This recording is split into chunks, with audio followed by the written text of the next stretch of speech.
Okay, we're here at the Global Climate Change Conference in Manhattan, Tuesday, March 10th. I'm here with Mr. Tom DeWeese of the American Policy Center, and I want to ask him about the Law of the Sea Treaty. Now, this conference deals a lot with global climate change, and almost all the scientists and economists and writers and so forth strongly refute it. And now that LOST has been a treaty that's been sitting around for about 2 decades, I'd like to ask you what's happening with LOST and what your comments on this subject. I haven't heard them bring it up yet, but there's been a lot going on, so we expect it to come along. This is a treaty that the United Nations desperately wants the United States to sign on to.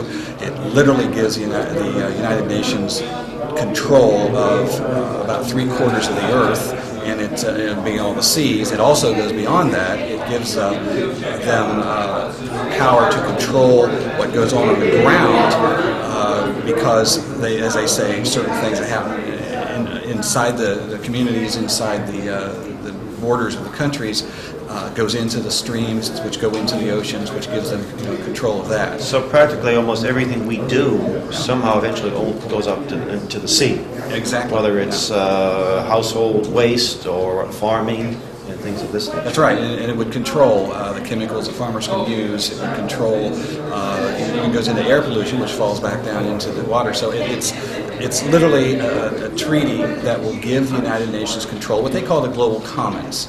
And they have set themselves up as the controllers, the overseers, the fathers of the global commons, which goes everything on the earth, and it includes outer space. And so now they're also universal. Some people who may not like the United Nations sort of dismiss it as just an inconsequential debating society with no teeth. Do you agree with that scenario? Absolutely not. In fact, I've heard that. I've been on panels where others have said that, and one gentleman said, "Well, you don't have to worry about the United Nations. It's not. It's inconsequential. It doesn't do anything." But then he went on to show how important it was that he was there for his issues to make sure that they didn't do the wrong thing. And so I said to him, "Well, which is it? If you don't care, why are you there?"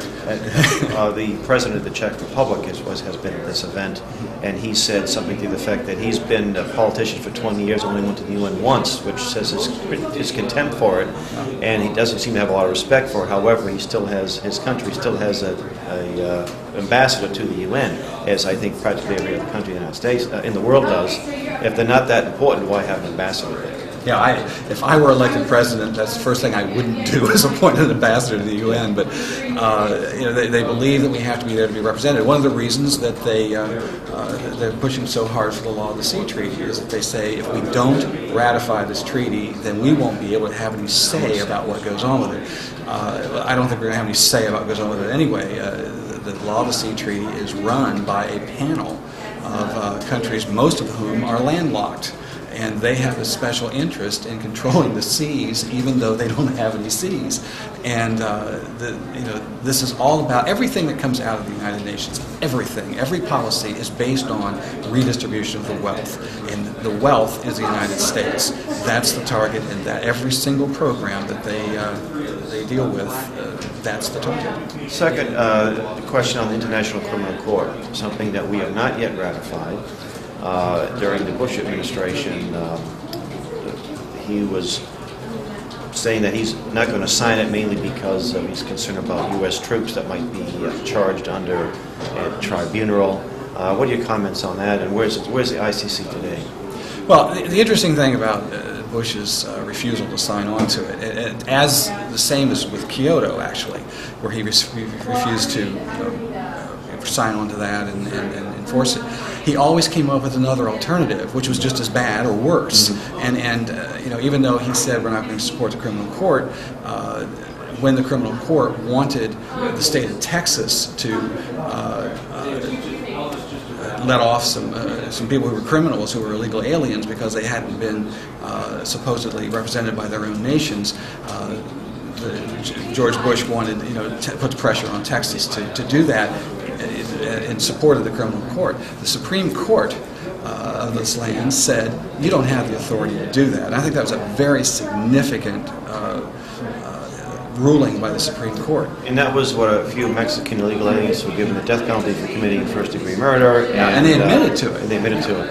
But didn't something similar happen where somebody who was here legally from one of the African nations was accused of being involved in genocide, and they just conjured up the evidence, and he was extradited back to that country using the same justification as international criminal court. Yeah, and what they're trying to say is that the UN Criminal Court has precedence over the U.S. Supreme Court, and can tell the United States, what it needs to do in its criminal justice system. So the International Criminal Court isn't just another layer over the Supreme Court; it's actually a layer, the first layer, where we have checks and balances in our country: local courts, state courts, Supreme Courts, and then finally, and hopefully never necessary, the Supreme Court.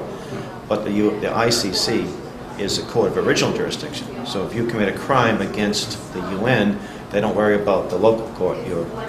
That's apparently what they're trying to enforce. And the thing is that what Americans have to realize is that our court system, our justice system, is unique to any other in the world. Here you have the right to face your accuser. Here you have the right to trial by jury. And in the criminal court, you don't. And you can have judges who come from totalitarian nations who know nothing about the kind of rights that we're used to, and to have them now judging us based on their values, is what the real tragedy or the real threat of the criminal court is. And it's something unique about our courts is that you're innocent until proven guilty. In most countries, even European countries, it's the opposite. Yeah, exactly. And they have the power of the state to try you, and you just have to rely on your own. Yeah, you just walk in there and they start telling you what all the charges are, and well, we think you're guilty. Don't care what you have to say. Don't care what the evidence is. We decided. This is what totalitarian nations have done for since the beginning of time, and the United States wasn't set up that way. And this is what is so unique about the United States, and those are the values that we need to preserve and understand, so that we do preserve them.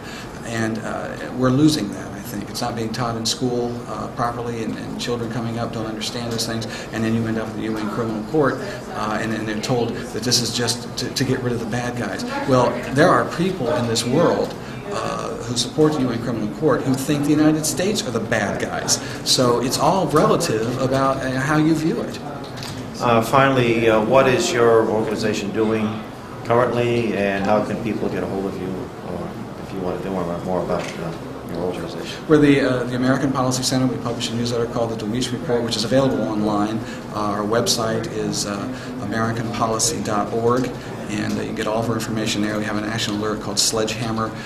We're working on all sorts of issues right now. It's like on Inauguration Day, the starter pistol was fired, and we just don't know which way to turn first. But we've been working trying to stop Real ID, which we think is a threat to creating a national ID, or actually an international ID card, and a lot of things that are connected to that. And we've been focusing on that quite a bit, plus the global warming issue, and property rights is our main focus, and there are just so many things going on with that. Sustainable development, which is a real threat.